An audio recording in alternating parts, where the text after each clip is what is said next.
Olá, pessoal. Primeiramente, muito bom dia. É um prazer enorme estar com todos vocês. Hoje a gente dá continuidade ao nosso grupo de estudos Sociedade e Debates da Universidade Federal de Juiz de Fora, aqui na responsabilidade do competente professor Pedro Calixto. A gente hoje vai com uma participação recorde, né? Cada vez mais aumentando. Eu queria aqui agradecer a presença de todos vocês e vou passar a palavra para o Pedro. Pedro, faça aí a sua introdução. Certo. Então, hoje, o objetivo da nossa reunião de hoje é bem tranquila, né, é apresentar, primeiramente, o projeto de mestrado que foi aprovado do Rodrigo. Ele fez um excelente projeto de mestrado, que tem como foco a Quintiliano. É um grande autor que teve uma influência fantástica na história, e, ao mesmo tempo, ele tem um projeto que vai além da persuasão, né? Ele tem um projeto de uma espécie de convicção e talvez um projeto social e político e educacional da Paideia que o Rodrigo gostaria de apresentar para a gente. E aí é muito interessante, porque nesse grupo nós temos mestrandos, futuros mestrandos da UFJF, e talvez de outros lugares. Então, compreender como funcionou esse projeto, como a gente construiu. Outra razão da apresentação do projeto é que o Rodrigo implicou o nosso grupo.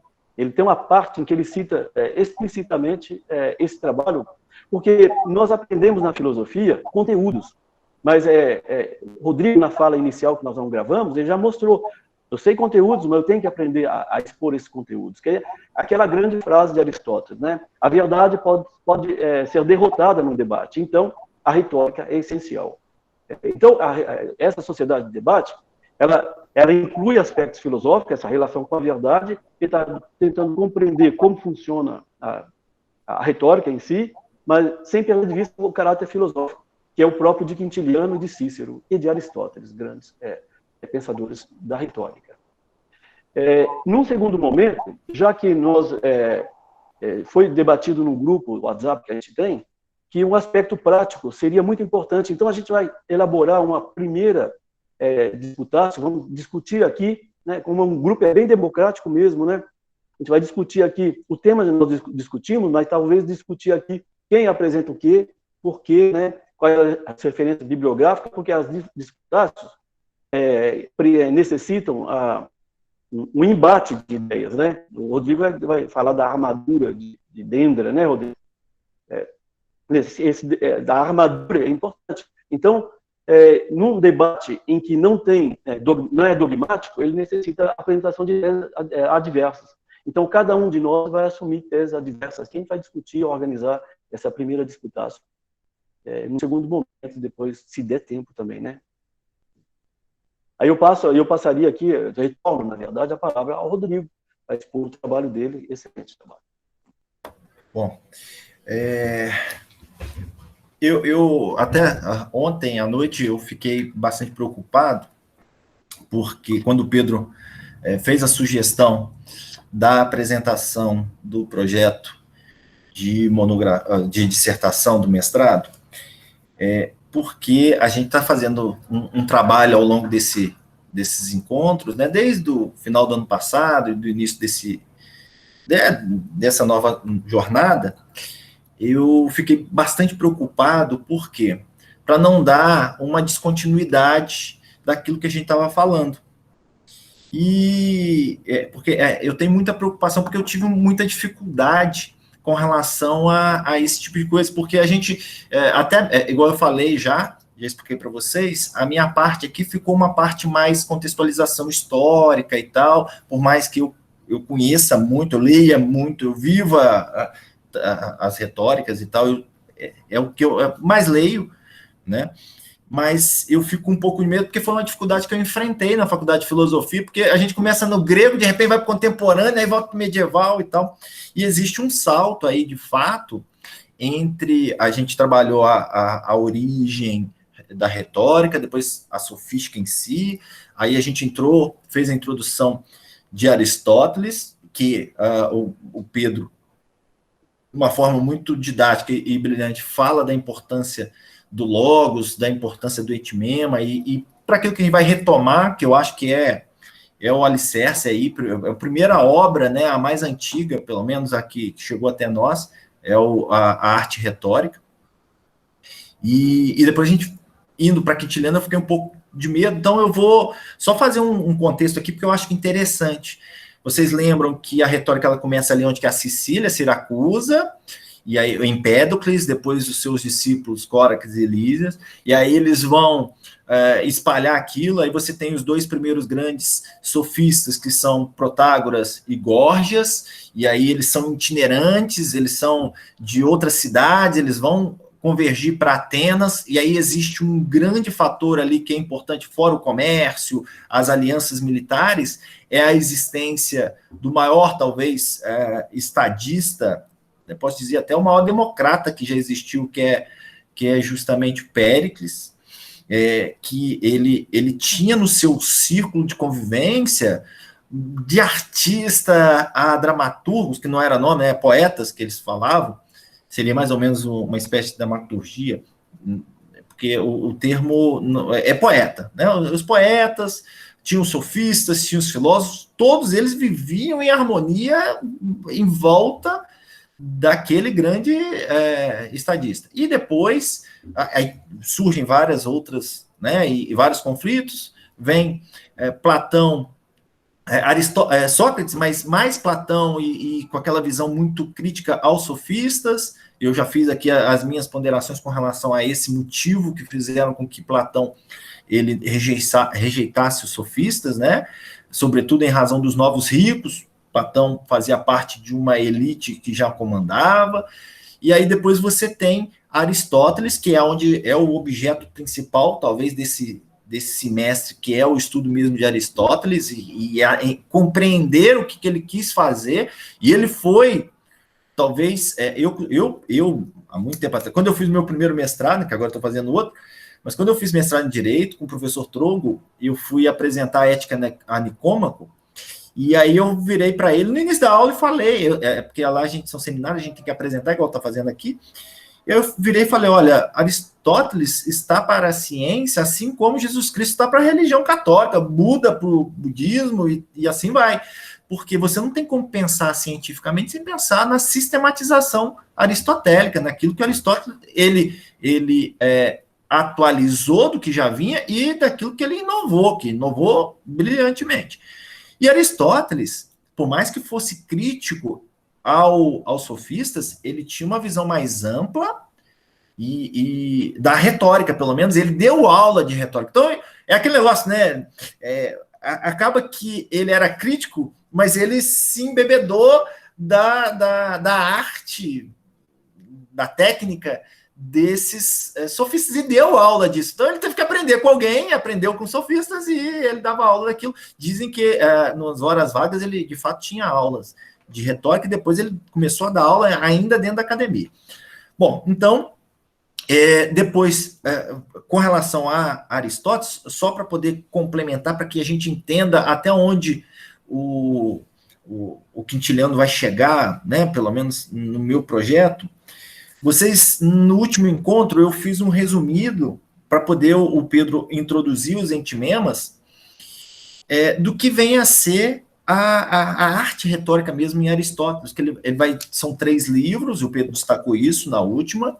A primeira, ele vai dar essa importância para o Logos. A segundo livro, ele vai falar da retórica das paixões, a importância das paixões para ele. Inclusive, eu, na minha pesquisa, eu achei um autor que foi discípulo, talvez o maior discípulo de Aristóteles, pelo menos é o que eu tenho pesquisado, né? Eu não tive muito contato com ele, mas era Teofrasto. Ele escreve dos caracteres, que ele fala aqui? Ele fala também do perfil, é igual o livro 2 da retórica, ele fala do perfil das pessoas e tal. Então, Aristóteles, no terceiro livro, ele já vai chegar mais para a técnica, como que se faz um exórdio, como que se faz uma narração, a prova, o epílogo e tal.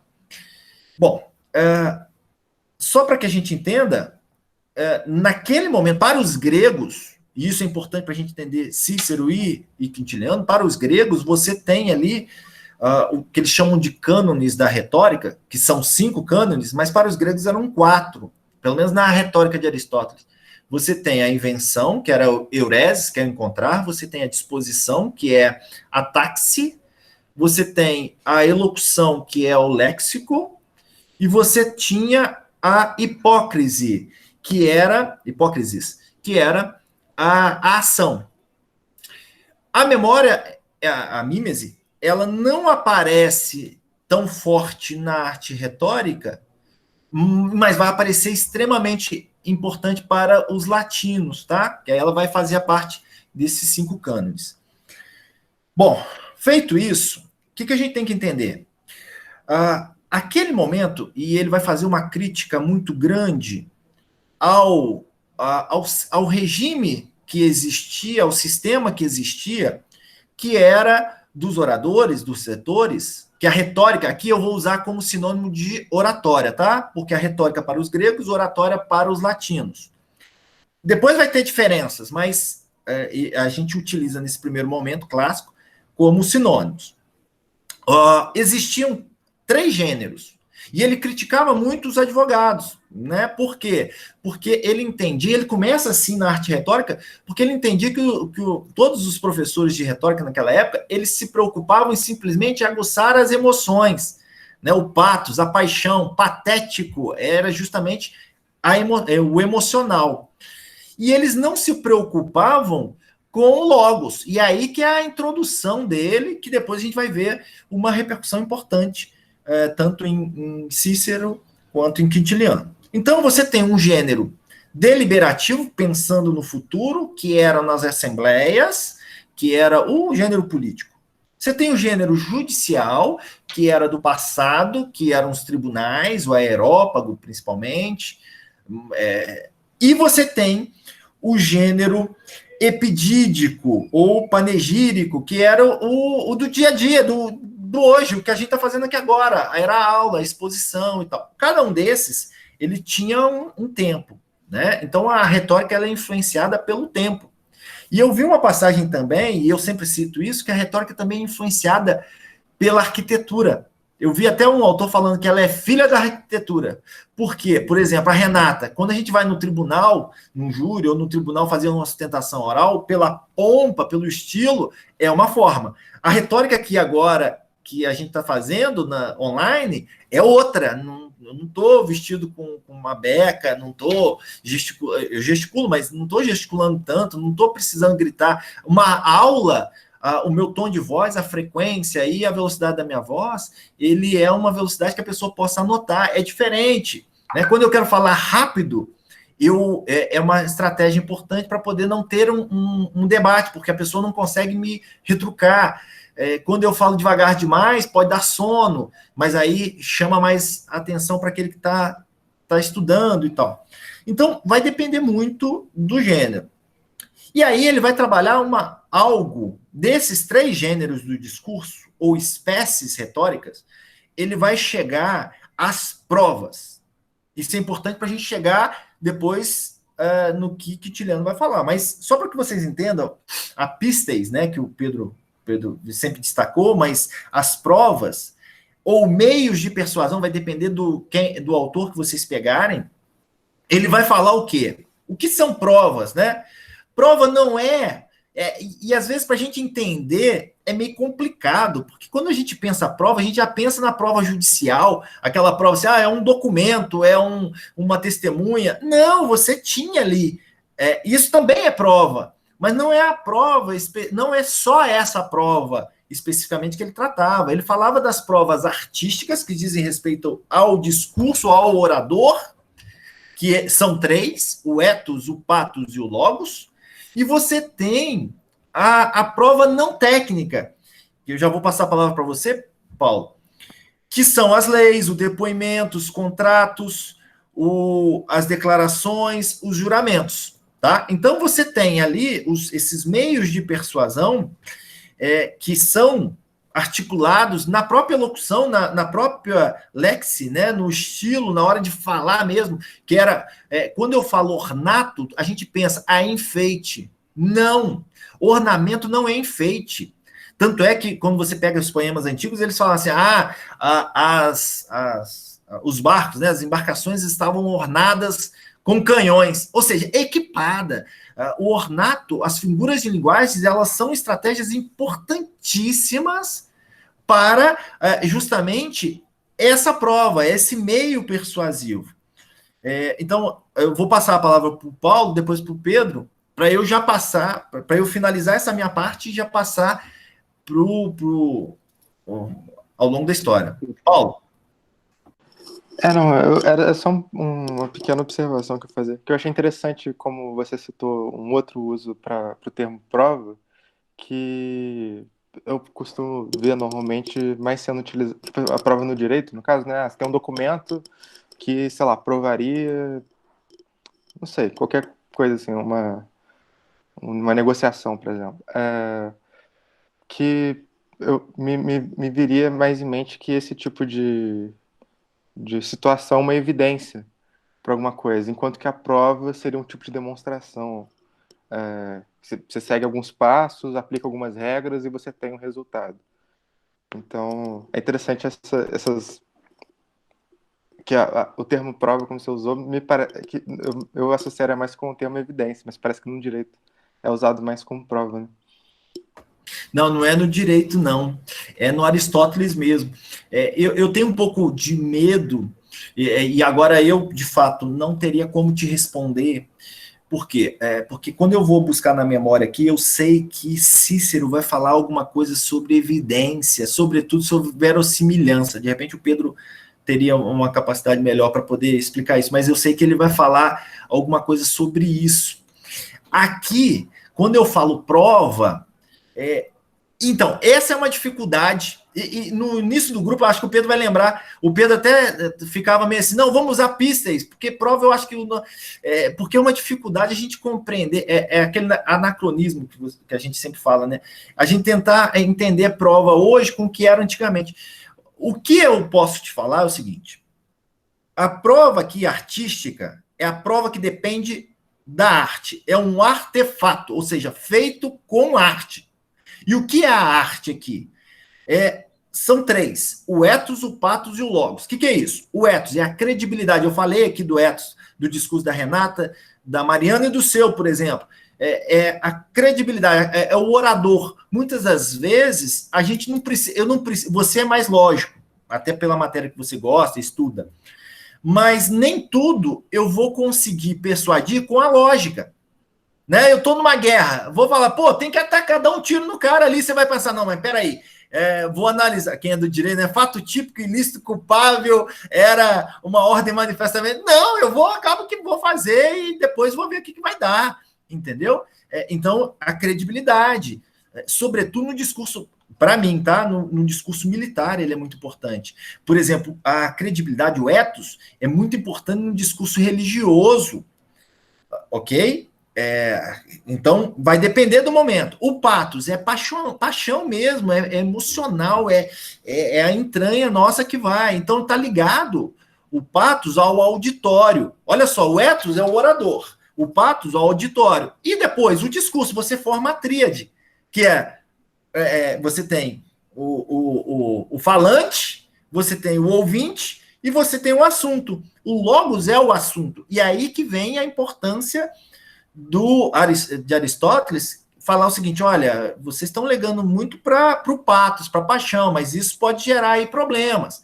A gente tem que se focar no logos, né, filosoficamente e tal. Mas só para complementar, usando uma estratégia retórica para que talvez você vai ter uma visão melhor. Lembra quando você faz uma prova na faculdade? O que é aquela prova na faculdade? Para mim, tá? Eu que uso esse exemplo, assim, não tem nada no Aristóteles disso, que não tinha esse tipo de prova, mas tinha até exercício, mas não tinha prova. O que é aquilo ali? Aquela prova, até voltando lá como devia ser, né? Era você mostrar a sua credibilidade, que você tem conhecimento, então, com relação a você, era você mover o interesse do seu auditório, do seu professor, na analisar aquela matéria e, inclusive, botar de uma forma, logos, uma forma racional, né? Então, o exemplo da prova nossa de exame, eu acho que é o exemplo da própria prova que Aristóteles pensava. Só que num discurso oral, porque lá não tinha papel, era mais difícil. Tinha, mas era mais difícil, caro e tal. Pedro? Então, na verdade, o que Aristóteles faz é distinguir provas tecnoi e atecnoi. Então, o que significa técnicas ou atécnicas, não técnicas? Quando você está explicando que está falando de a arte de produzir as provas, você está falando das provas técnicas, da retórica.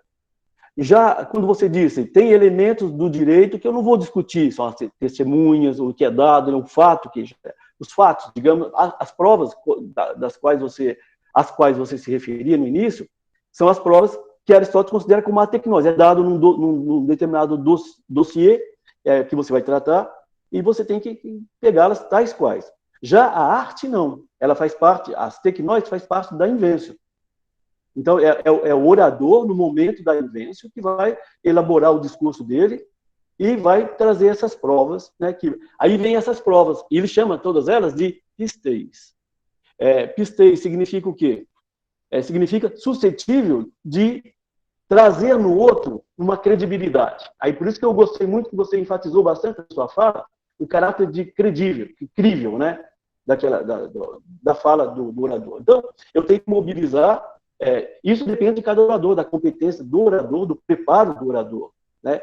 Do advogado. Você imagina, um advogado que defende bem, ele vai nas provas tecnóis, ele é especialista nas provas tecnóis, né? Não é dado.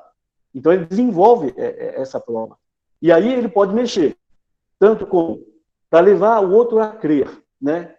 Por isso que pistes é fé em grego, crença. Ele vai levar, então é o credível, como retomar Cícero, né? A ideia de credível. O que é crível, no que é suscetível de dar crédito a. Né? Você está fazendo prova, dar crédito àquela posição. Nesse momento, ela pode ser patos, ethos e logos. Né? Aristóteles está dizendo o seguinte, que até então, nós ficamos muito na ideia de patos. Os retóricos anteriores ficaram na patologia, digamos, né? Logos, patos, né? Então, a arma, talvez uma grande arma, a tecnoi, olha só, suscetível de produzir uma fé num fato, é o próprio logos. Mas não o logos não retórico da lógica, mas o logos retórico, transformado em etimema. Né? Está aí o projeto de Aristóteles. E por isso que ele iniciou agora, aquela disjunção que existia. A retórica visa a persuasão. Não, você falou muito bem. É mais do que persuasão, agora é o convencimento. Né? Mas como nós estamos diante daquilo, quem sabe o que de fato aconteceu? Nós estamos diante do pistes. Né? Não é prova científica, de jeito nenhum. Tá? Mas ela depende do orador, da competência do orador, da formação dele. Rodrigo, outra coisa, você fez na tua fala uma alusão muito feliz entre retórica e dramaturgia. Essa é muito interessante isso aí. Eu estava pensando na etimologia do dramaturgo, né? Porque o drama significa fazer, justamente, né? Produzir a trama. Quer dizer, o orador, quando ele vai falar, vai convencer, ele tem que produzir. A invêncio é o momento da dramaturgia. E aí no grego tem drama é fazer. E o ergon é também agir, você entendeu? Energeia, é estar em ação. Então toda a retórica e a dramaturgia tem um parentesco que valeria a pena escrever alguma coisa sobre essa relação. Tá? Posso só espaçar a palavra, Pedro? Só para complementar isso, porque o Marcos pediu levantou a mão, só para complementar isso que você falou, que também é um tema que eu tenho estudado nos últimos dias, com relação à arte poética. E lá o Aristóteles ele vai analisar, de fato, o drama. Só para que... E você foi muito feliz quando você fala da dramaturgia, que é a ação. Quem aqui é religioso, for pegar lá na Bíblia, né? Quando fala que Deus criou, eles não falam criou. Deus dramatizou as coisas, né? Ele criou o mundo, então ele fala dramatizar. Então tem um quê aí de poética. Mas sim, eu concordo contigo. Só para poder complementar, uma coisa que é um assunto que eu e o Pedro já discutimos, já conversamos.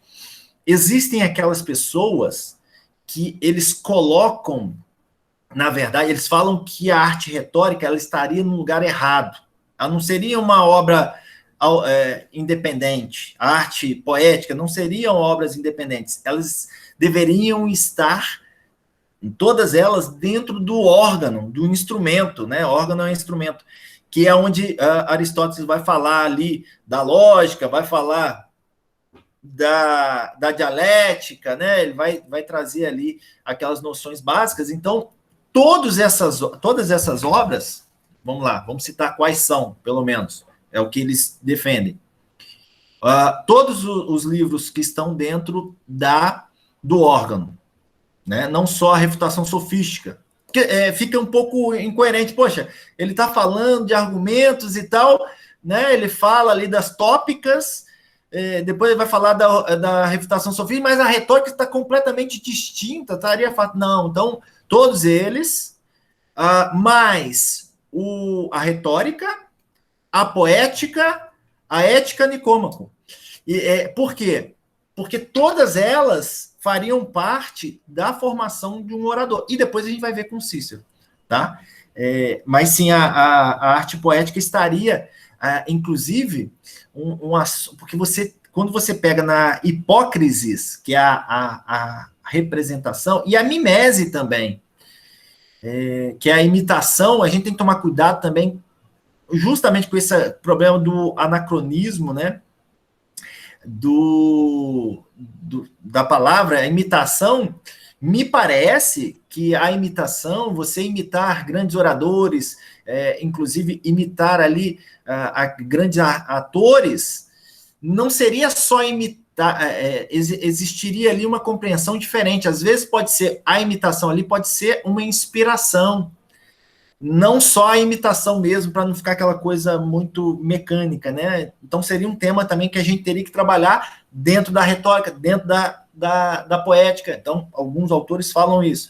E a catarse, que quem é da psicologia aí trabalha, né, Flávia? Diferente a catarse na arte poética é aquele momento assim de lavar a alma, aquele momento que a gente está assistindo, sei lá, um filme desse, aí morre alguém, você chora, fica angustiado e tal. Se bem que a época deles era diferente da nossa, né? Mas você você chora, fica angustiado, e depois você sai com a alma lavada e tal. Então seria esse momento de purificação da alma assistindo a representação. Talvez aí seja um problema também que Platão criticava a arte poética, porque ela copiava a cópia. Ela copia... Porque se você tem um mundo ideal, a verdade estaria no mundo ideal.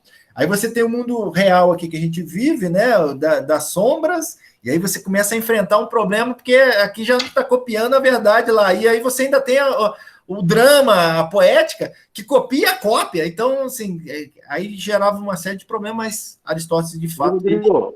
Rodrigo, essa associação, então, do drama não é simplesmente catártico, não é a catarsis, né, grega, de purificação. Na retórica, o drama, o que ele retoma realmente do drama é mais a ideia de conflito, porque na trama, né, que elabora o orador, ele vai ter a disputa. Daí a ideia de armatura de Dendra, né? Uhum. Sim. A retórica está preocupada com o conflito, porque a dramaturgia, ela lida com conflitos. Então, sim, toda a ação em cena depende do conflito, né? De maneira como que os diferentes personagens agem, né, numa trama, no drama, para atingir diferentes objetivos, que é exatamente o que faz o orador. Sim. Só para complementar uma coisa que eu falei aqui, que é do drama, né, que Deus fala lá, dramatizou e tal, ou seja, ele criou, no origem também era o logos, ou seja, a razão, então tem tudo a ver com o que a gente está estudando. O Marcos, você tinha levantado a mão? Não, é só para te pedir um favor, Rodrigo, porque no começo da sua fala você citou um autor que ele disse que a arquitetura influenciava os discursos. É só para me passar depois quem é esse autor, que eu fiquei interessado em dar uma lida nele. Tá. Só para te me passar depois. Tá. Marcos está fazendo mestrado. Eu vou ter que achar na minha anotação isso aqui. É interessante porque Marcos está fazendo um mestrado em estética medieval. Ele vai trabalhar a arquitetura gótica e quais são as teorias cosmológicas e metafísicas por trás da arquitetura gótica. E, de fato, né, Marcos, a arquitetura gótica, em particular, ela é expressão, ela quer comunicar também. Então, olha só como interessante tudo isso. Não tinha feito essa associação. Ô Pedro, vou revelar um segredo. Eu já levantei a orelha aqui, falei, pô, me interessa eu pedi essa fonte. Eu sabia que ele ia se interessar, por isso que eu falei isso. Tá aqui, tá anotado, tá no meio das minhas anotações, eu vejo e depois te passo, tá? Eu mordi só isso, então não. Quem mais levantou a mão aí?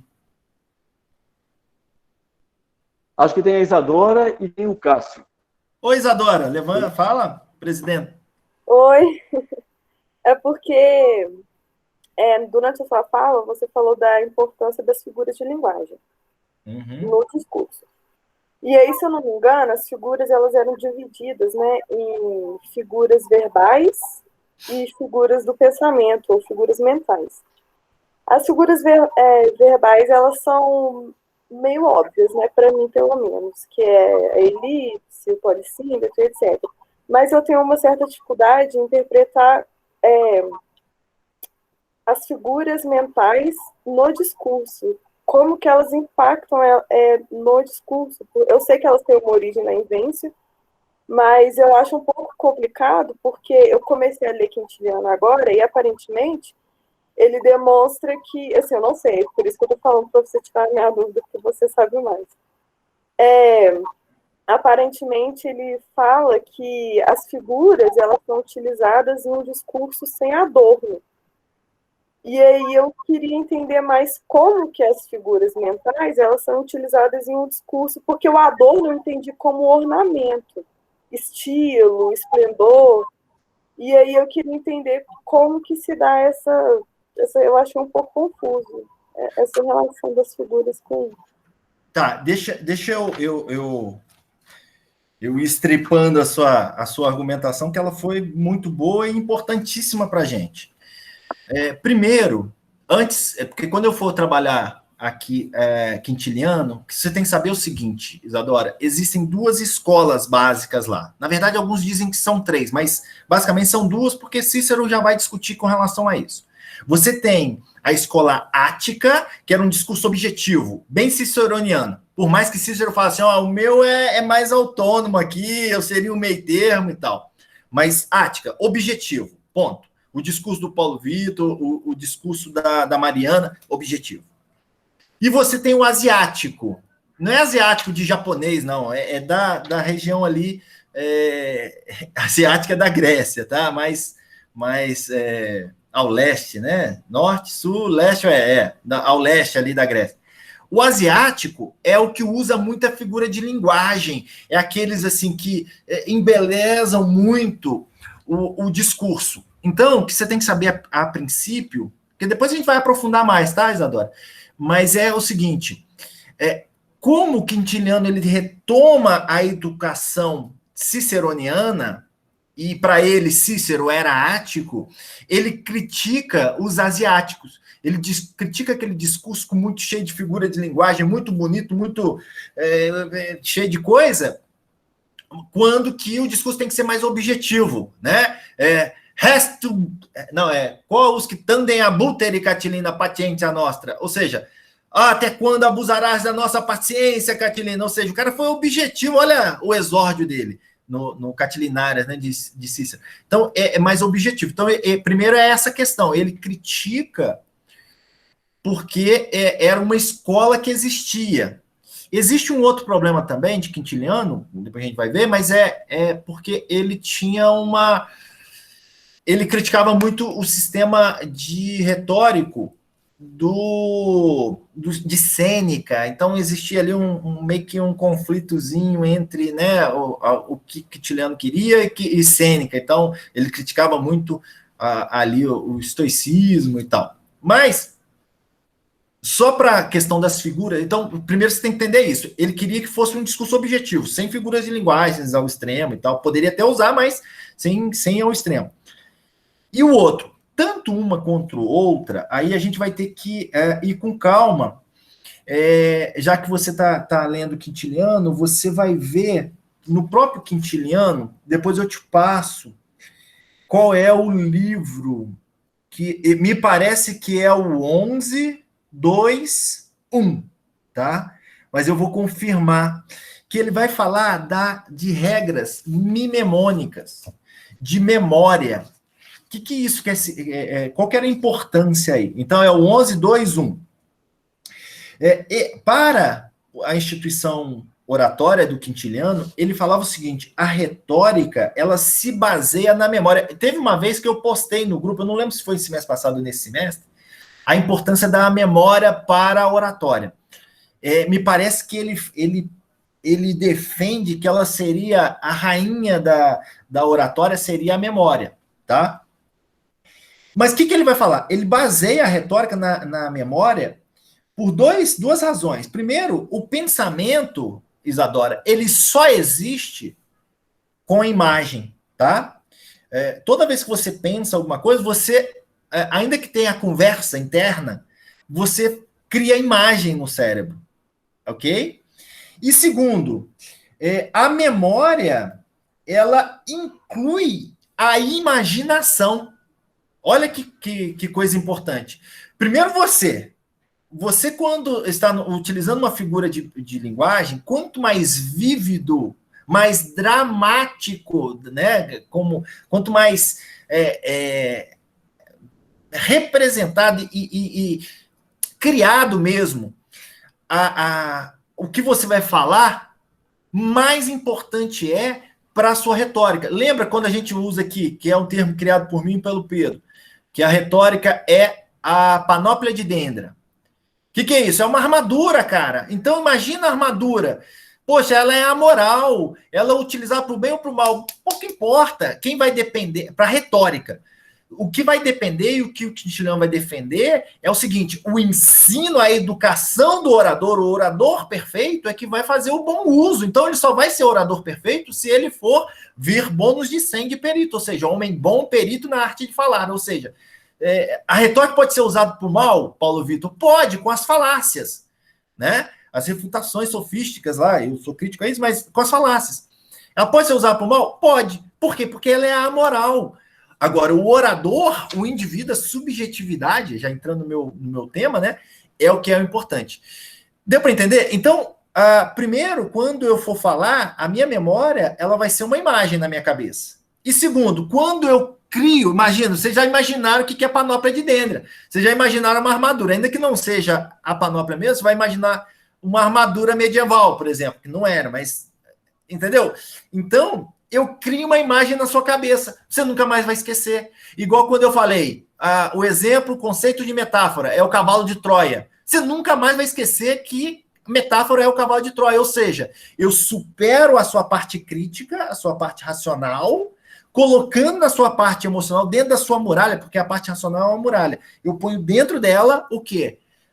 Uma arma, que é a metáfora. Né? Olha só, você não criticou, você simplesmente assimilou. Você pegou e, não, a metáfora, de fato, é um cavalo de Troia. Ela é uma forma de que eu não vou analisar o que é a metáfora racionalmente. Eu simplesmente crio na minha imaginação uma imagem. É assim que os hipnotistas fazem. Tem alguém que estava com a... Respondi, Isadora? Eu gostaria de completar, se possível. Então, a amplificação do discurso, ela participa, então, das figuras verbais. Sim. Né? Não só verbal, é tudo. Tudo, porque tudo faz parte de imagem. Por exemplo, hoje, nas propagandas, eu estou trazendo para hoje, a propaganda, porque depende do tipo do auditório, tá? Um auditório mais simples, não adianta por exemplo, na banca de doutorado do Paulo Vitor, não adianta ele chegar com figura de linguagem, querendo, né? Porque eles vão querer a parte racional, mas ele vai fazer coisas sobre lógica. Então não adianta, vai depender do auditório, mas para um auditório, que dizem, né? O Homer Simpson, para o homem mediano, aquele medíocre mesmo, o que mais vai contar é a imagem. Então, muitas das vezes, a sua retórica é o gesto, a linguagem não verbal, é a imagem que você cria, é o comportamento. Então, às vezes você fala, às vezes você age. Então, você tem ali as figuras de linguagem não só as figuras retóricas, não de linguagem. As figuras... porque a linguagem não verbal também conta, entendeu? Então você trabalha todas as áreas ali. A figura de linguagem, Isadora, elas podem ser divididas, retórica, pode ser dividida em 3 grupos, na verdade, não somente 2, né? São as figuras de palavras, né? Aí você, obviamente, em retórica seria figuras de palavras, figuras de pensamento, e em seguida figuras de construção. Então, aquelas figuras de linguagem que você disse que conhecia muito bem, imagino que você sabe perfeitamente que é uma catacrese, que é uma metáfora, que é uma comparação, que é uma metonímia, que é uma onomatopeia, uma perífrase, etc., sinestesia, sei lá. E tudo isso faz parte das figuras de palavras, entendeu? Então, a retórica, ela tem o objetivo dela, utilizando essas 3 maneiras de utilizar das figuras de linguagem. Na retórica, o objetivo dela é ganhar expressividade, né, Rodrigo? Ela ganhando expressividade, o logos adquire aspecto que eu chamo de patológico, né? Literalmente patológico, e ganha em patologia. E ganhar em patologia, aqui é interessante, ele ganha em pistas, né? E ganha em credibilidade, porque ele atinge o outro não somente em aspecto mais racional, mas o outro na sua totalidade, porque nós somos uns seres formados de logos, mas também a nossa alma, né? Pensando bem na psicologia de Aristóteles, é formada, já dividida em vários níveis, né? Ela é sensibilidade, e ela é racionalidade, e a mesma própria racionalidade é dividida, digamos, né? Em racionalidade teórica, muito mais contemplativa, né, Paulo? E já em uma racionalidade prática, que tem que levar em conta uma psicologia das paixões. Então, as figuras da linguagem são utilizadas em 3 níveis diferentes, né? É interessante que você que domina bem as figuras de linguagem, falasse, talvez, fizesse uma intervenção um dia desse, né, Isadora? Para a gente ver como que depois da figura de linguagem, ela passa para a retórica e qual a função. Tá? Então, eu diria isso, por enquanto, para você. Né? A gente ganha, né? A gente ganha em credibilidade, em pistas. Quem mais levantou a mão? Eu poderia completar um pouquinho ainda, Rodrigo, quando você falou que ela está mais ligada, né, à metáfora, né? A gente pode dizer que a metáfora ela engloba o conceito geral de figuras de linguagem, né? Porque tudo é uma metáfora, é um deslocamento da aplicação própria para uma aplicação figurativa, né? A gente pode dizer que tudo é metáfora, ainda que metáfora seja limitada. Você falou algo muito feliz, de novo, que eu vou enfatizar aqui para todo mundo, é a ideia que não é impossível que tudo seja metáfora. Paul Ricoeur, voltando para alguém que valoriza muito a retórica, e faz uma análise profunda naquela metáfora viva. A metáfora viva, então, a metáfora viva, ele vai dizer que não é impossível que nós não tenhamos acesso ao próprio, né, Paulo? A gente fala o próprio figurativo, né? Na verdade, já tudo é figurativo. Nesse sentido, a metáfora ela é mais fundamental, ela não atinge simplesmente aquele que está mais sensível ao pathos, atinge até mesmo o logos. O logos não tem acesso ao próprio. Ele tem que sempre estar deslocando. Toda palavra já é um deslocamento. A produção da palavra é um deslocamento para com a realidade. Tá? É só isso. Ô, Cássio. Não, então, é porque lá atrás você tinha falado você tinha mencionado a poética do Aristóteles, e eu vi a gravação do último encontro, né? Você deu ali mais ou menos o esquema, né? Dos componentes da retórica. Então tem a elocução. Um dos componentes, um dos elementos da poética do Aristóteles é inclusive a elocução, é a lexis, que é o modo como você imita. Né, porque ao lado da narrativa e do caráter, que são os meios de imitação e da melodia e do espetáculo, né, da paisagem, que são as coisas a serem imitadas, a elocução ela é uma maneira de imitar. Então, é o modo como a poesia é declamada, a expressão, né, o alcance vocal dos atores. Então, de fato, a gente acaba caminhando junto com essa questão estética também da poesia. Posso só complementar isso que você falou? Eu acho, Cássio, depois eu vou compartilhar no grupo. Existe um artigo publicado pela UERJ, do professor João Adolfo Hansen. É um professor da USP. Velhinho, sabe? Me parece que no Brasil... Ele é alguém extremamente conceituado. O engraçado é que o artigo dele ele nem faz citação mais. Aí já chegou num status, assim, meio que... A citação que ele faz aqui é uma só e tal. Ele vai fazer uma distinção, que você falou da imitação, né, da mímese. Ele vai fazer uma distinção, e eu dei uma pincelada, da imitação para a emulação. Me parece que a imitação é, de fato, eu te copiar, é fazer aquela... a emulação já seria uma tentativa de se inspirar em alguém, entendeu? Por exemplo, o gênero...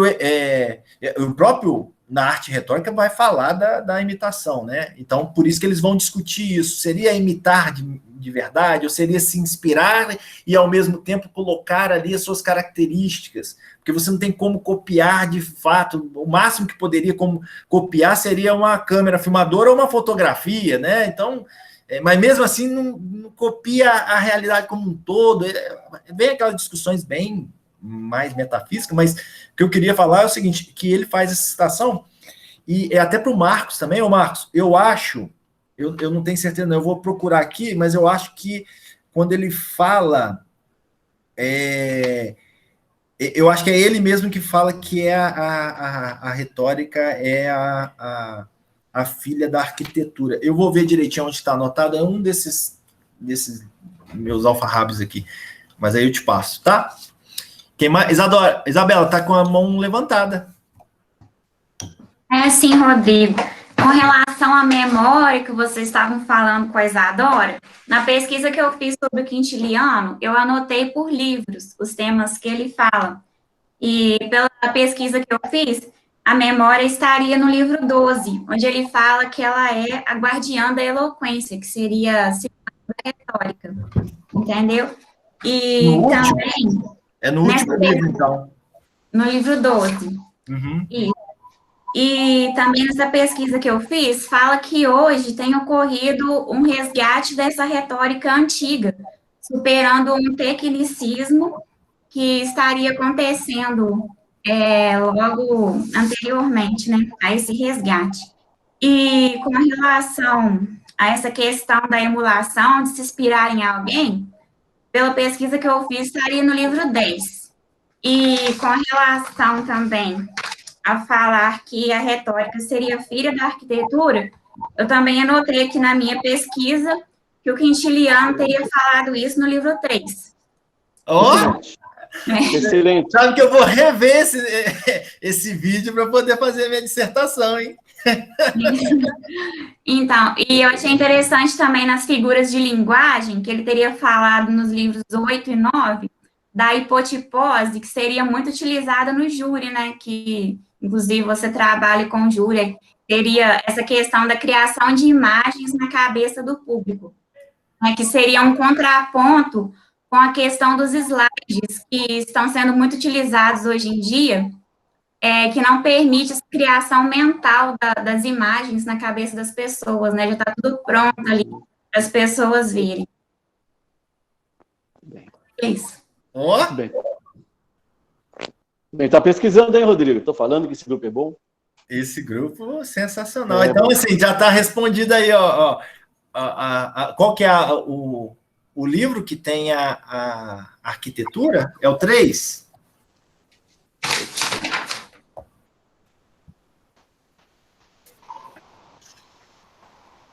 Você tá mutado, Isabela. Para quem não acreditava na retórica aí, ó. É o livro 3 mesmo, Rodrigo. 3. É o 3, né? Anotei aqui já também. Tá. Filho da arquitetura. Bom, então, gente, só para eu poder finalizar essa parte... Rodrigo, só uma questão prática. Você poderia reenviar a instituição oratória de Quintiliano, porque tem muita gente nova que entra no grupo. Tá. Reenvio. Verificar isso aí. Reenvio. Só para poder complementar, então, até para o Paulo agora. Ó, Paulo, vou te aguçar aí, hein? lembra, então, do patos, do ethos, do patos e do logos. O logos é a palavra, é a razão, é o argumento, é o assunto, ok? Beleza. É a parte racional. Então, seu cérebro é um cérebro trino ali, né? É aquela parte que é o glóbulo pré-frontal, que hoje a neurociência vai falar. Ele é um obstáculo, mas ele é o argumento lógico. Muito embora hoje a neurociência tenha provado que de 85% a 95% das nossas decisões são tomadas involuntariamente, por mais que essas estatísticas possam ser falácias, né, falaciosas, mas que ela provou com neurônios e tal, com aqueles, né, que mesmo quando você vai, por exemplo, para a matemática em si, numa fração de milésimo de segundo, a parte emocional ela pisca. Ou seja, porque se você foi para matemática é porque você gosta daquilo. Então, de qualquer forma, não é tão somente lógico. Por mais que depois a lógica vai tomar o espaço.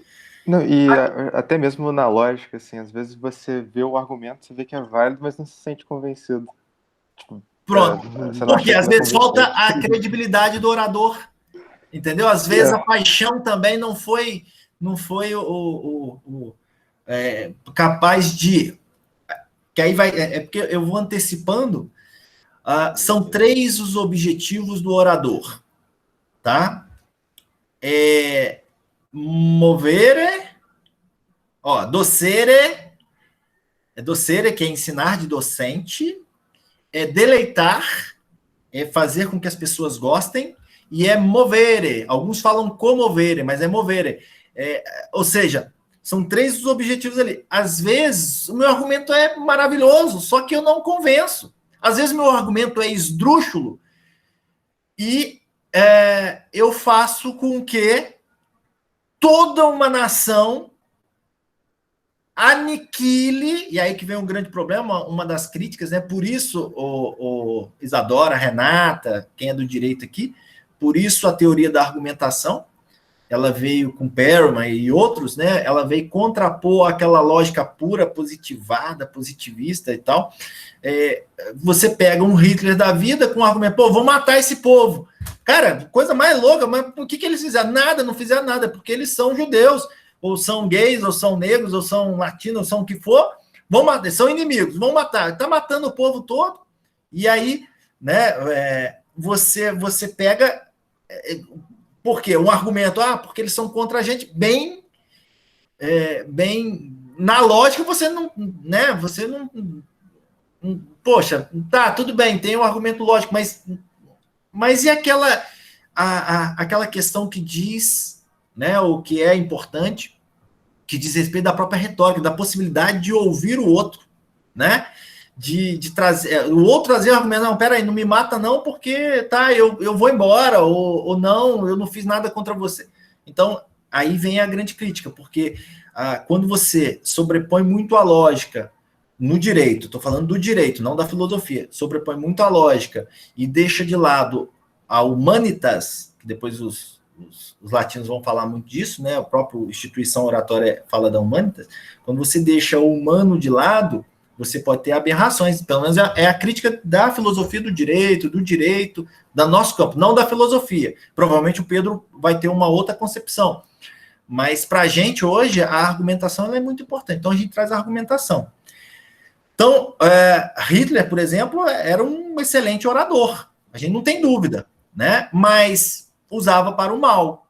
Né? E as argumentações, a própria filosofia, para alguns ali, alguns filósofos, eles defenderam o nazismo, né? Mesmo sabendo que era ruim. E traziam algumas fundamentações que possibilitavam, lógicas que possibilitavam aquilo que eles estavam fazendo. Então, esse ainda que fosse distorcida, mas com argumentos lógicos. Então, essa é a origem da gente trazer a teoria da argumentação para o direito, da filosofia para o direito. Rodrigo, oi? Você poderia incluir nessa sua fala e explicar para a gente o título do seu mestrado, que é A Panóplia de Dendra, a retórica assumindo o papel de formação do orador completo, e, sobretudo, com a frase, né, com base no conceito, você falou que chama isso de conceito, né, vir bonus dicendi peritus, em quintiliano. O que esse título ele quer dizer? Então, a gente usando até uma metáfora da panóplia de Dendra, vocês já sabem que ela é uma armadura, uma espécie de armadura muito antiga, de 1600, lá na origem dos helênicos, muito velha, que a retórica em si, ela seria essa armadura. Ela é amoral, ela é um instrumento colocado à disposição do indivíduo para que ele utilize. Não quer dizer que a armadura foi feita para matar. Ela, ao mesmo tempo, foi feita para defender também.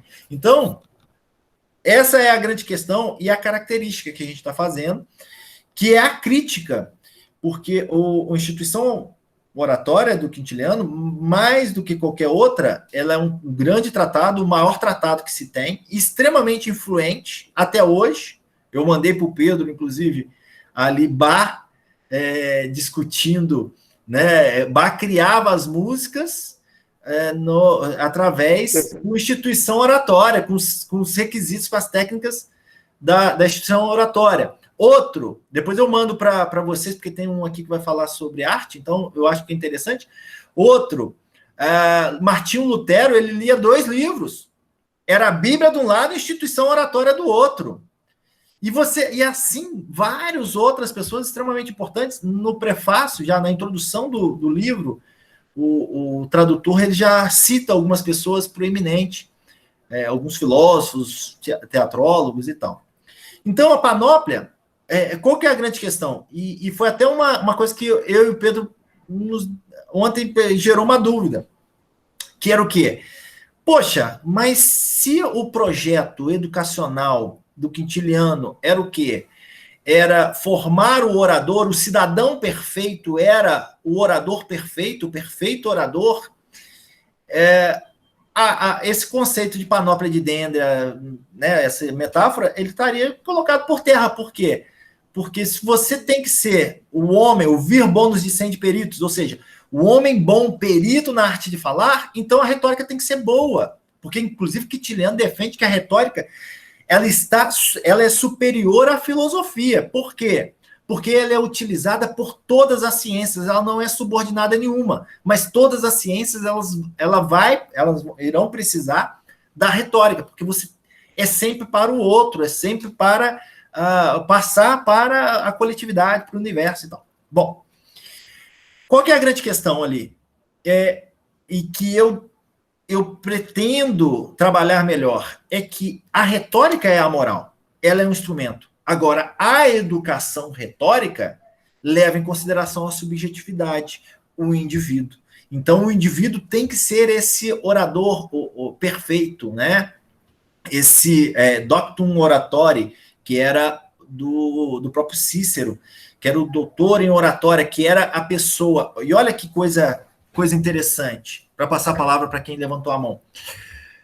Existe uma grande distinção, eu até anotei aqui, e ontem eu falei com o Pedro, entre um discerto e um eloquente. Existe uma diferença. O discerto é aquela pessoa que é qualificada, que é elegante na técnica discursiva, é aquela pessoa que é perito nas palavras e, mais do que tudo isso, ela tem a destreza. É a pessoa que te encanta, que você vê, putz, é aquele que não tem um discurso nem longo demais, nem curto demais, na medida do possível. O Eduardo já fez o curso de oratória, sabe? Né? Foi meu aluno na faculdade, inclusive, sabe? Que é aquele discurso assim, acabou e eu não quero ir embora, e fica mais.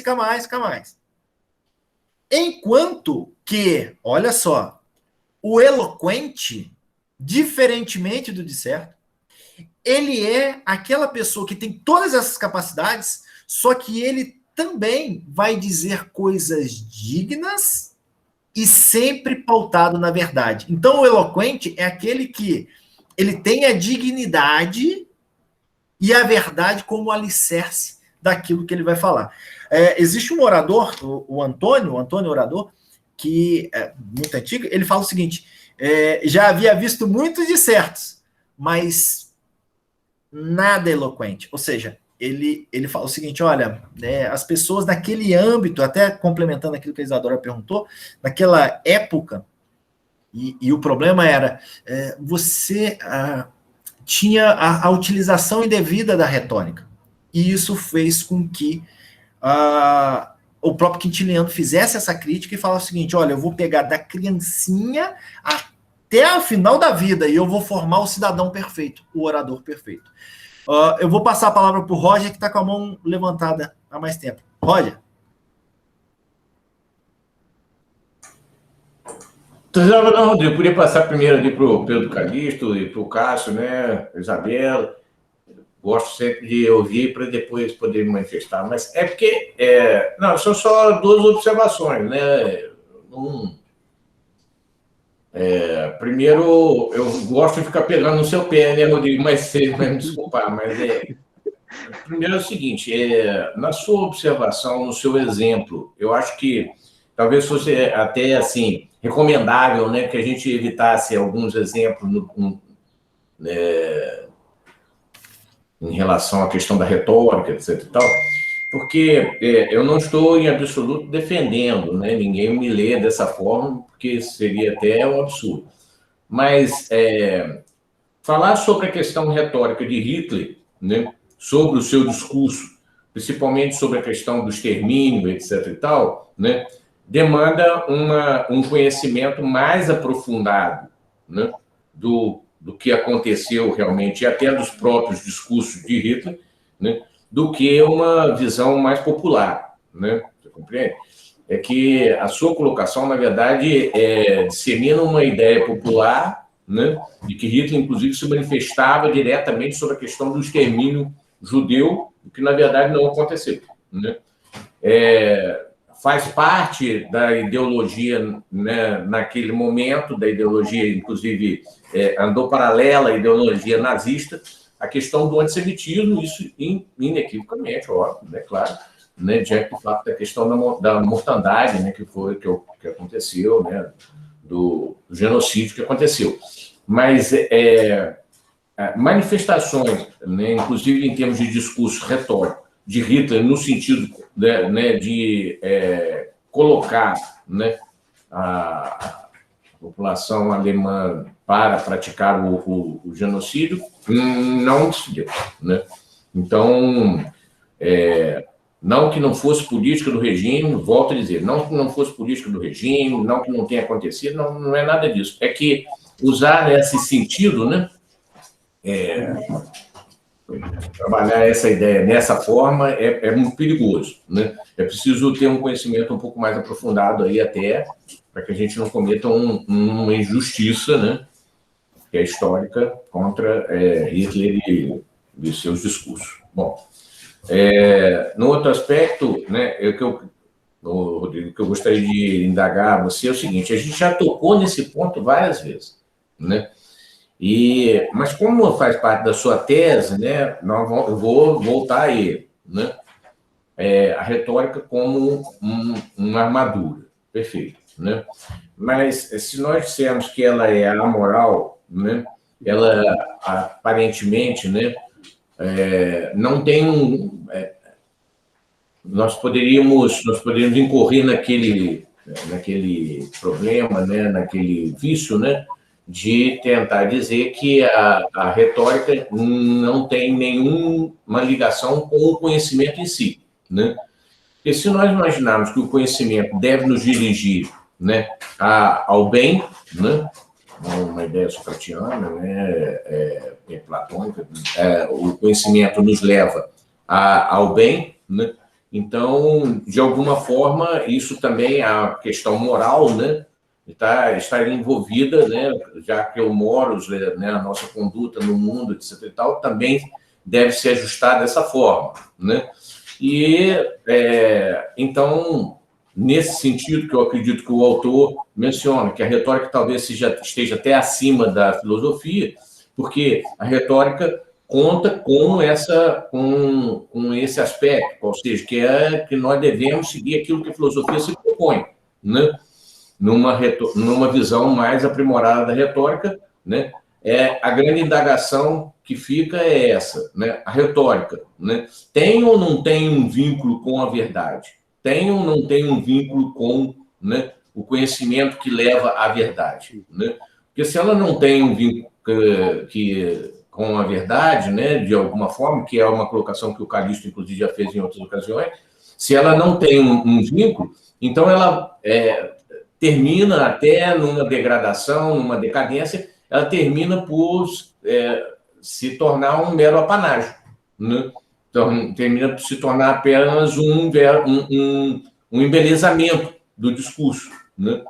Enquanto que a retórica, né, numa reuniões anteriores aí o Calixto vislumbrava essa ideia, né? A retórica não, ela também tem uma ligação com a verdade, tem uma ligação com a questão filosófica, né?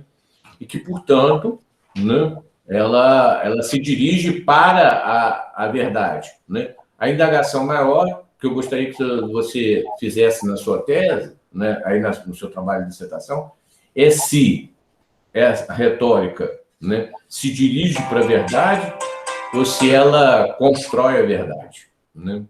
Quer dizer, será que a retórica é né, um elemento que também ajuda a construir a verdade que nós queremos, né?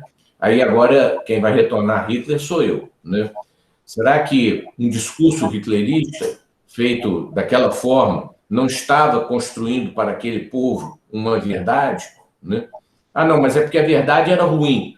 Mas será que a verdade não foi ruim porque ela perdeu a guerra, né? Porque talvez se ela tivesse vencido a guerra, nós estaríamos aqui a bater palma, né? Não sei. Entende? Quer dizer, discutir essa questão, né, do certo e do errado, né, do bem e do mal, né, junto com a retórica, impede a gente descobrir se ela constrói ou não, se ela contribui ou não para a construção da verdade. Compreendeu? Compreendi. Eu posso só complementar? Porque eu acho que é interessante esse debate, esse diálogo. Talvez eu não tenha deixado tão claro, porque o Hitler foi um dos exemplos. Mas quando a gente pega uma entrevista do próprio Eichmann, quando ele foi ser julgado, ele falou o seguinte: ele faz um destaque de uma retórica, de uma retórica burocrática. Como um todo. Talvez Hitler possa não ter especificamente falado assim, vamos botar esses caras no campo de concentração para matar. Mas eu estou te falando porque eu tive curiosidade, eu tenho o Mein Kampf. De fato, ali, na linguagem objetiva, ele não fala. Mas naquela linguagem subliminar, e por toda a leitura, porque qual que é a grande questão? Que o Mein Kampf é isso, Roger, que eu acho interessante esse tipo de argumento, e, já anotei aqui, o que você falou, pode ter certeza, vai entrar nas minhas querelas lá da dissertação. O storytelling, quando a gente vai aprender história, quando a gente vai aprender poética de Aristóteles, ou storytelling hoje, que a gente fala, você não tem como ter, olha só, um protagonista, e ali o protagonista era o povo alemão, se você não tem um antagonista que seja, pelo menos, praticamente a mesma coisa, né? Que se destaca o protagonista do antagonista é muito pouco, o Coringa do Batman, né? Ambos têm que ser geniais. Só que a grande questão é que toda a estrutura e toda a argumentação estatal burocrática, ela foi baseada no Mein Kampf, que é um storytelling. Ele é o quê? É voltado para aquilo. Porque se a gente para ler com calma e se a gente contextualiza, né, aquela visão contextual da história, você vê que mesmo os discursos dele, por mais que ele não falasse aquilo, ele fomentava, de certa forma, o inimigo comum, ele apresentava, é uma outra estratégia, né? Não é só o monomito, mas ele tem o inimigo comum, ele apresentava o inimigo comum.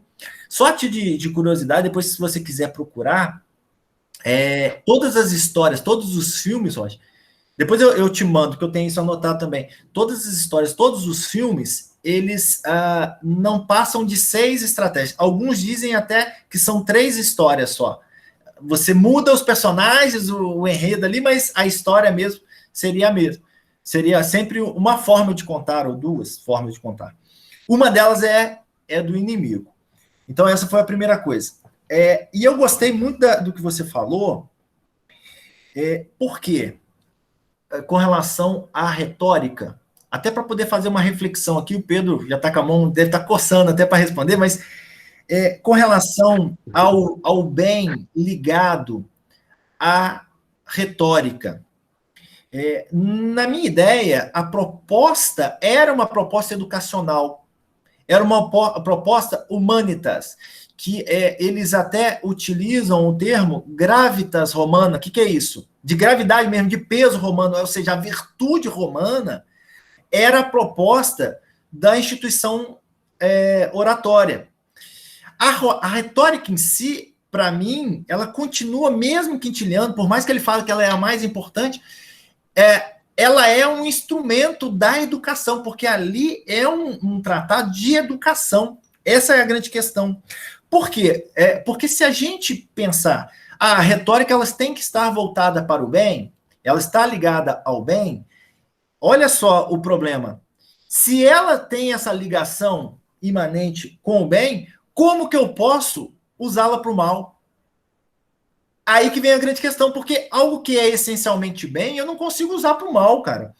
Então, por isso eu tô nessa dificuldade, é algo que eu vou tentar responder, talvez eu não consiga agora, mas a querela de como a retórica pode ser usada para o mal. Essa é a grande questão. E talvez, Roger, a resposta, para mim, desculpa até contra-argumentar, porque eu acho que todo mundo tem que falar, mas é só para a gente poder pensar.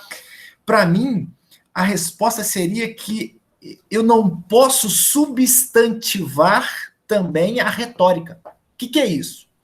A retórica ela tinha que ser arte retórica, diferente daquilo que o Pedro falou, porque o que o Pedro falou na aula passada, isso vai me incomodando.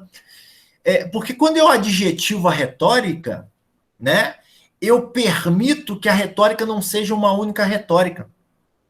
Eu permito que a retórica seja uma infinidade. Tem a retórica do Roger, tem a retórica do Pedro, tem a retórica do Rita, tem a retórica do Eichmann, tem a retórica do traficante, entendeu? Então, a retórica são várias retóricas, não existe uma única retórica ao longo da história.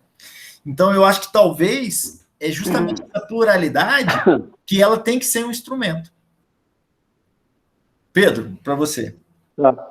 Aí você apresentou a retórica de cada um, aí você me lembrou o Mênon de Platão, em que ele perguntou o que é virtude, e ele apresentou a virtude fulano de tal, a virtude isso, a virtude justa.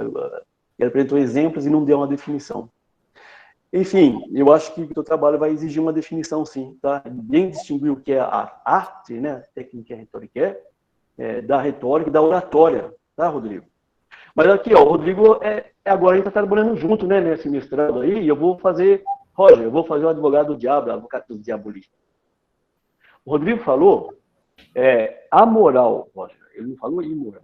Eu acho que é isso que é. Ele falou amoral. Então, a moralidade implica numa possibilidade de utilização tanto para o bem como para o mal. Aí, por isso, a necessidade, é isso que Quintiliano viu, de associar, então, esse caráter amoral à ideia de vir bonus. E o ir aqui não é só macho, não, viu? É força, né? Implica a força também e a bondade. Quer dizer, formar a ideia. Aí é interessante, né? Porque a retórica ele recusa a filosofia, introduz a retórica numa pedagogia, numa didática, né? E ao mesmo tempo ele recusa o processo dialético de Platão. Tem toda uma coisa interessante para a gente desenvolver aqui. Aí voltando ao teu título, Rodrigo, eu não perdi. Aí você coloca, quando você coloca panóplia, panóplia, né, no título, é forte também, né? Panóplia, gente, é tudo aquilo toda aquela armadura, não é só uma armadura, ela implica em armas, né? O escudo, ali, o elmo, a couraça, e outros elementos constituíam, e pesava muito, inclusive. Uma armadura não é tão leve, viu, Rodrigo? Ela é muito pesada, por isso que a arte oratória é de fato uma armadura. Então, como associar a armadura, panóplia, guerra, conflito, se você associa a ideia de drama, entendeu? Quer dizer, a vida com o outro, né? A vida com o outro implica em conflitos, e tem que se resolver.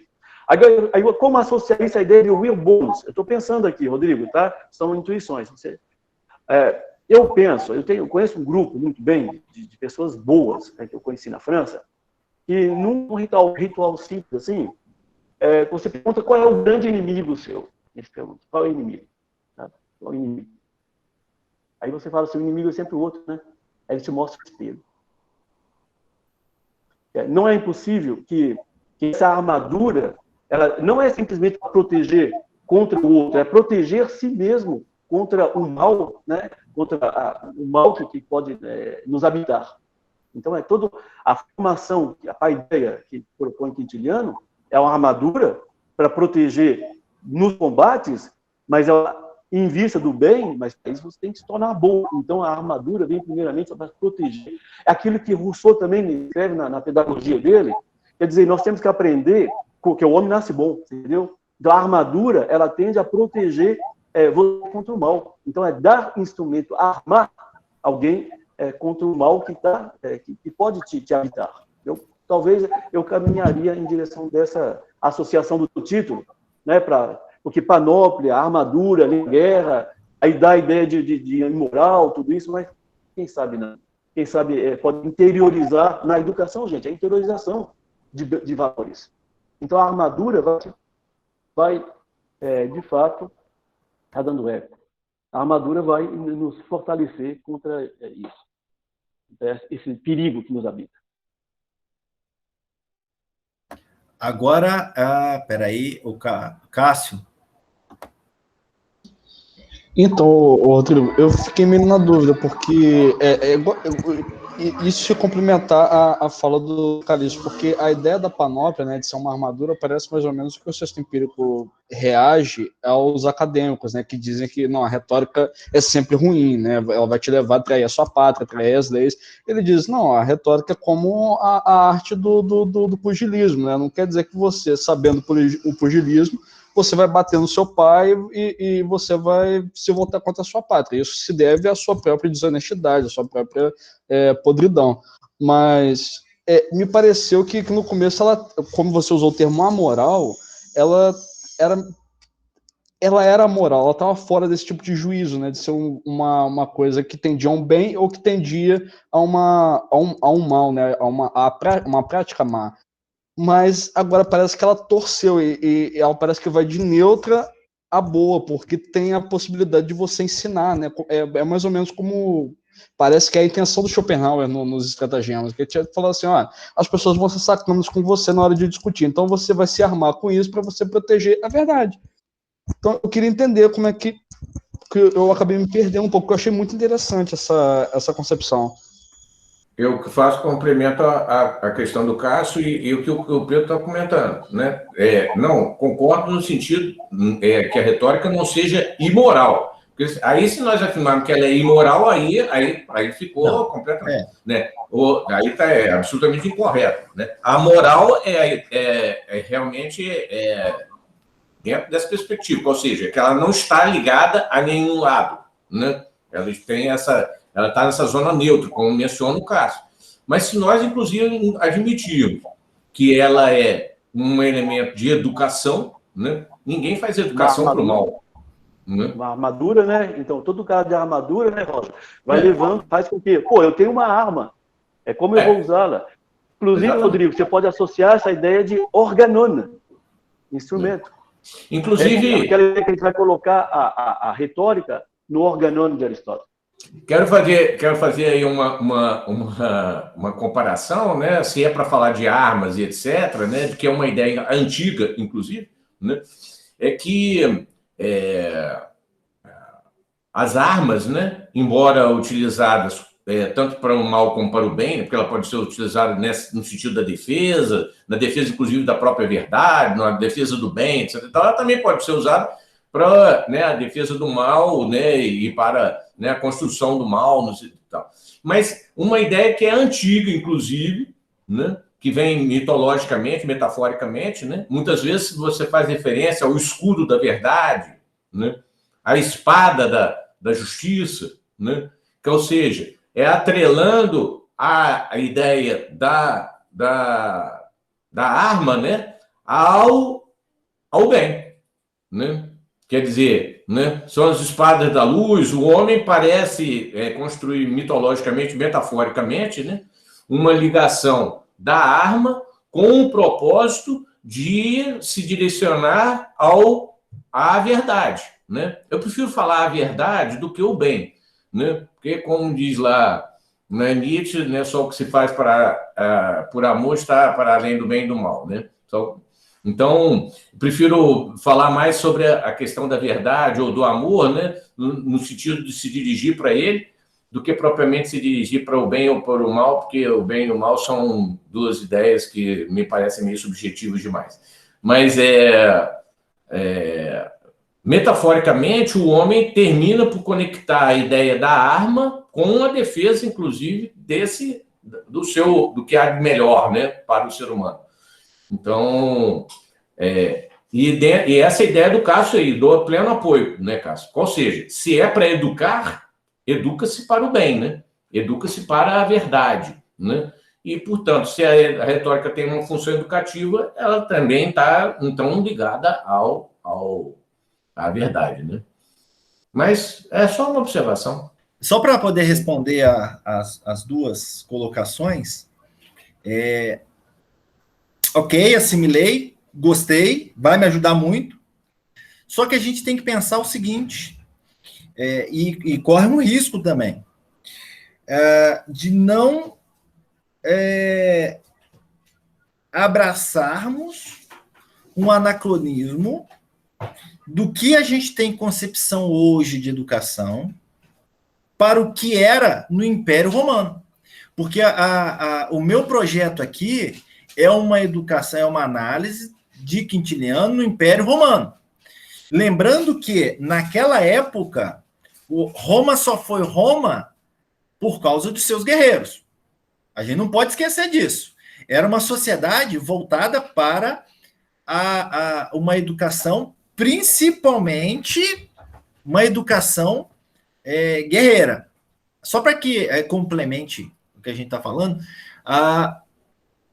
olha que coisa interessante, quando eu estava até dando uma pesquisada da educação e tal, antes de Quintiliano, no Império Romano, quem ocupava os melhores postos dentro do exército eram as pessoas que tinham propriedade rural. Por quê? Porque elas sabiam mexer com dinheiro, calcular e tal. Então, tem essa questão. Os gregos, a educação grega era para a guerra, ponto. Antes dos sofistas, né? Depois, a educação grega vem para um debate, para as ágoras.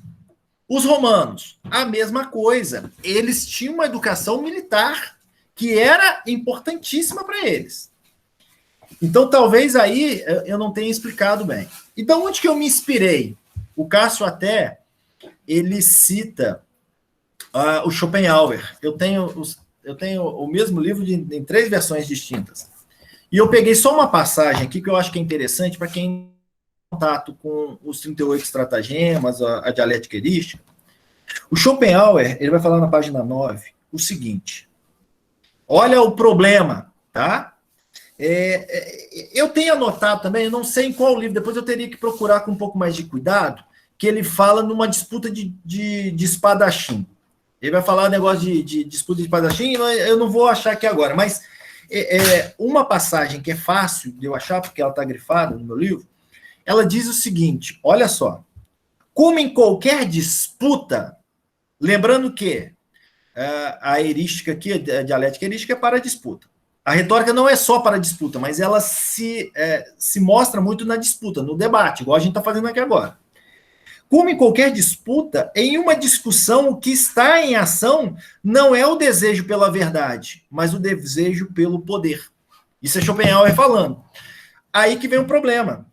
quando você está numa disputa de espadachim, você não está pensando assim, pô, não, o Roger tá vindo, pô, ele tá certo, eu tô errado. Não, eu quero o poder de quê? De te matar, de vencer a disputa. Esse é o problema, por isso ele ensina como vencer no debate, per fa et nefas. Ou seja, de meios lícitos e meios ilícitos. Por quê? Porque você tem que saber que você não vai usar, mas alguém pode usar contra você. Daí, que aí eu já estou citando mesmo, foi daí a minha inspiração para a escolha do tema. Primeiro, pela educação que era feita. Segundo, pelo próprio Schopenhauer, porque a retórica ela pode ser usada para o ataque, como pode ser usada para a defesa também. E mais uma questão que eu acho que é importante, pelo menos para aquilo que eu pensei. Claro que eu posso mudar, né? Mas eu nunca, complementando o que o Pedro falou, eu nunca tive dúvida que a retórica ela vai ser adjetiva, vai ser um instrumento. Por isso, eu acho, né? Claro que eu posso mudar, não sou cabeça fechada para isso. Eu acho que a concepção da retórica puramente, ela por si só, ela não vai existir. O grande problema dela é o homem. É quem vai ocupar essa armadura. Daí a questão da educação. Daí a questão do tratado. Entenderam? Eu não sei se eu consegui fazer... porque realmente, se a gente for... inclusive, só um detalhe. Sabe quem defendeu que os castigos corporais na educação não poderiam existir? Quintiliano. Sabe quem defendeu que a educação particular é menos... Não é que ela não tenha importância, mas é menos saudável do que uma educação pública, coletiva? Quintiliano. Qual que era a educação particular? O cara que tinha dinheiro ia lá, escravizava um grego, trazia um grego filósofo, sofista e tal, e aí o grego ficava ensinando para ele particularmente. E Quintiliano que é o primeiro professor, o primeiro docente público que recebia dinheiro do Estado. Então, aí que eu acho que Rodrigo, oi. A gente, tá excelente, eu estou gostando demais do debate, mas nós temos tempo, né? Daí, como já tem vários... Deixa eu passar a palavra para a Isabela, Pedro.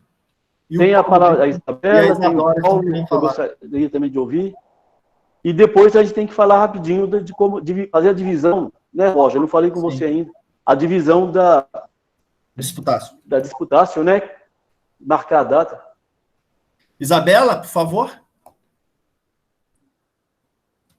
Então, eu gostaria de comentar que no Instituto Oratório do Quintiliano, ele é considerado não só um livro de oratória, como de pedagogia, né? Porque ele visa a formação do orador perfeito do nascimento até a morte. E também visaria a formação do homem excelente, que exigiria dele todas as virtudes da alma, através de um vasto conhecimento. E a virtude também teria a ver com a condução do homem ao caminho do bem. E também eu achei interessante que, desde o nascimento, ele coloca que o pai já deveria conceber o ideal para aquela criança. E depois a criança era entregue para as nutrizes, que eram as babás da época e local, que elas deveriam também falar corretamente para que a criança sempre fosse inspirada naquele caminho de virtude que ele queria. Inclusive, o Santo Agostinho, ele fala que não precisaríamos estudar gramática se os lares falassem corretamente, né? E aos 5 anos de idade, as crianças já eram entregues a professores de gramática, e esses professores deveriam ser competentes e fraternos, preparando o aluno para a sociedade. E o Agostinho também fala que os homens de bem, eles deveriam ter a habilidade de se expressar bem para pregar a verdade, né? E achei interessante também que o Quintiliano, ele era conhecido como a glória da toga romana, né? Que eu descobri isso. Achei bastante interessante. Muito bem. Muito interessante mesmo. Inclusive, Rodrigo, eu estava pensando no que estava falando a Isabela. Parabéns, Isabela. Lendo bem, eu acho que é isso mesmo. Nós não lemos, né? A gente fica meio que... não tem os conteúdos que vão Ir no autor e não ficar simplesmente periférico é fundamental esse tipo de pesquisa que a gente faz. Então, parabéns pela sua atitude. Eu acredito, Rodrigo, que não vai dar tempo para nós abordarmos completamente a sua... Né? Eu não queria abordar isso aí, acho que vamos ter que passar. Talvez o Paulo fale, a Isadora também está querendo falar, e depois... não, aí foi a Isabela, a Isadora não. O Paulo fala e a gente passa para distribuir aquela... Sim. Né, propondo assim para vocês. Concordo. Beleza. Então, eu escrevi uns negócios aqui porque eu não iria conseguir me expressar de forma competente. Então, eu falei assim, eu acho que o Roger levantou algumas questões muito interessantes. No entanto, dado a forma como está sendo discutido aqui, eu vi que eu claramente o que eu vou falar de uma forma extremamente anacrônica. Então, tem um teor de uma margem de erro aqui em quase tudo que eu vou falar. Mas eu achei muito interessante o que o Rodrigo e o Roger falaram, especificamente sobre a questão da retórica ser anterior, ou melhor, eles usaram o termo acima das ciências ou até da filosofia. E me parece completamente correto, mas eu usaria uma outra palavra, eu acho que eu preferiria a palavra anterior, porque parece que acima envolve algum tipo de hierarquia entre as ciências. E eu não sei como você conseguiria estabelecer essas hierarquias de forma Boa pergunta. Competente. Boa pergunta. E um ponto aqui por que parece ser anterior, né? Porque eu até falo que boa parte do que compreendemos como consenso científico leva em conta, sim, algum tipo de elemento retórico, que talvez poderíamos pensar como um tipo de retórica específica do meio acadêmico ou da ciência, no sentido de que a gente não sabe, né, sobre se uma determinada tese é verdadeira ou não. E você imagina que a gente está aqui, né, já um meio científico, todo mundo aqui estuda, sei lá, filosofia. Ninguém sabe se uma determinada tese é verdadeira e alguém vai defender essa tese e as pessoas podem ser convencidas ou não por essa tese. Nesse sentido, a gente poderia pensar na retórica como anterior porque a gente se sente justificado em acreditar em uma tese que uma série de especialistas sobre esse assunto se sentiram convencidos a acreditar nessa tese. Esse é um ponto que me parece que está correto o raciocínio do Rodrigo. E Paulo, justamente não é anacronismo que você está falando. Olha, não é anacronismo o que você está dizendo. Cícero desenvolveu, justamente para colocar a retórica como um elemento central dos discursos, a ideia de probabile, entendeu? Uhum. O conceito de probabile. Pitanon em grego. Então, de fato, como nós estamos diante do provável, né? O Rodrigo certamente vai... Então, a retórica torna-se anterior, né? É um elemento fundamental. Sim. Então, ela é pressuposta, muito bem, né? Gostei da tua ideia. E não superior à filosofia, mas simplesmente uma anterioridade devido à nossa situação. Cícero defende a ideia de um ceticismo, né? O provável, e nós estamos sempre diante do provável. Uhum. Sim. E uma outra questão que aí agora respondendo o Roger, no caso, e discordando talvez do Roger, que ele coloca uma pergunta, que é: a retórica constrói a verdade ou nos direciona a verdade? E eu diria que me parece que nenhum dos dois. A retórica parece nos direcionar a aceitar ou rejeitar alguma tese, ou um conjunto de teses. Então, a retórica, nesse ponto, estaria num âmbito de atuação na crença. A retórica, ela te leva a aceitar ou discordar de uma crença. Então, você crê ou não crê em algo. Parece que você não faz esse salto da retórica para a verdade. Você pode falar que o bom retórico, ele conduz alguém a acreditar na verdade, na medida em que ele sabe que aquilo é verdadeiro. Mas ele sempre conduz à crença, me parece pelo menos. Não à verdade em si. Parece que é um âmbito doxástico, assim. Você está falando da doxa, quando você está falando de retórica. O retórico, ele te convence a acreditar ou não acreditar em algo. no sentido de que ele te convence a acreditar que algo é verdadeiro, ou te convence a acreditar que algo é falso. Mas ele não necessariamente levaria à verdade. Mas pode, Bom, mas Paulo. poderia. Só, Paulo, não, eu concordo plenamente com você, né, sua colocação é perfeita, né?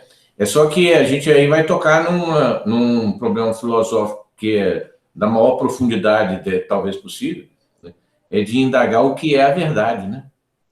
Então, o que eu pensei... A verdade assim, é aquilo que nós nos convencemos ou existe uma verdade realmente que nós devemos descobrir? Né?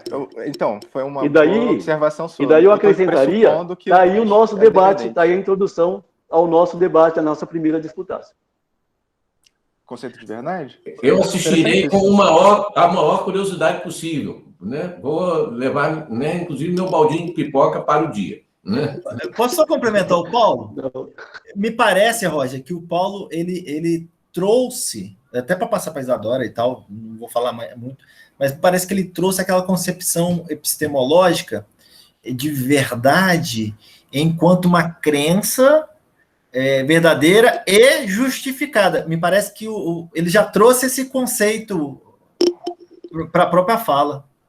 De conhecimento, a definição por de isso conhecimento. Por isso que eu estou questionando ele, indagando a ele, né? Se a verdade é algo... Não, né? assim, mas você fez uma ótima... Mas é porque aí que mora exatamente a minha pergunta, né? Essa verdade aí, você se convenceu dela ou ela estava lá e nós chegamos até lá? Né? Então, mas eu acho que é uma ótima observação, porque parece estar pressuposto, sim, no meu comentário, uma noção de independência da verdade. A verdade é independente. Então, se você acreditar que a verdade é construída e tal, parece que o que eu estou falando não faz muito sentido, não.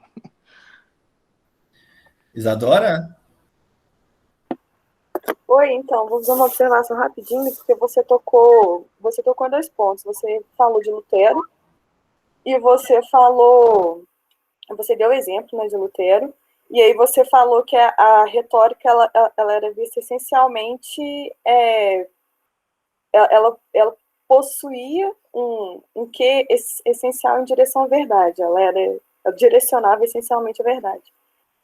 Aí é o seguinte, mais do que Lutero, em relação a isso, eu acho que seria mais conveniente citar Philippe Melanchthon, porque ele foi o cara que introduziu, né, o estudo da retórica para além da arte retórica, porque ele foi muito importante em implementar a retórica nos estudos das artes liberais. Tanto é que na Alemanha, antes dele, não era entendido dessa forma, e por causa do método dele, retórico, que a Universidade de Wittenberg começou a utilizar a retórica para além da arte retórica. E aí é interessante... Isadora, o Rodrigo vai mostrar para você que é quintiliano, não foi Melanchthon. Bom, que bom, me mostra então. Não, qual que é o nome do autor? É Melanchthon. Philippe Melanchthon. Isso. E aí é interessante porque ele tem 2 momentos na retórica. Ele tem a primeira retórica e a segunda retórica. Na segunda retórica, que é quando ele utiliza alguns rótulos de quintiliano, o que ele faz? Ele problematiza a amplificação e aí ele enxerga o seguinte, que a retórica está essencialmente vinculada à verdade, tanto é que ele utiliza a retórica na universidade, porque ele era, afinal de contas, um teólogo. Então, ele utiliza a retórica para poder guiar os estudantes, né, o homem, à verdade divina, ao conhecimento divino, à lei de Deus, mas, ao mesmo tempo, quando ele problematiza a amplificação do discurso, porque ele foi muito influenciado por Erasmus de Roterdã, o que ele faz? Ele demonstra que a retórica, a elocúcio retórica, mais precisamente, está vinculada à intenção. Então, é a intenção de quem está falando, de quem está utilizando, que vai dar aí um aparato da verdade ou não. E sobre o que foi dito aqui também durante os discursos, né, de vocês, que o Paulo citou a crença, e aí eu acho que foi o Cássio ou o Roger que falaram da educação, que se for para a educação é para o bem. Eu discordo, porque a vida inteira nós somos educados pela instituição familiar, nós somos educados pela instituição religiosa. Então, assim, e nem todas essas educações são positivas. Então, em que sentido vocês estão falando de educação? Porque eu fiquei meio perdida, para mim não... eu acho, Isadora, eu acho que a Isabela citou Quintiliano e respondeu a tua pergunta. Não, então, sim, mas essa é porque ela falou antes de mim, aí eu só estou colocando as minhas colocações. E aí eu acho interessante o que o Paulo falou da crença também, porque eu acho que entra nessa questão, que é, inclusive, por isso que, e aí eu estou citando alguém aleatório, que eu filósofo aleatório, Descartes, né, porque Descartes anula essas crenças, porque ele fala que nós não estamos direcionados à verdade com essas crenças. Então...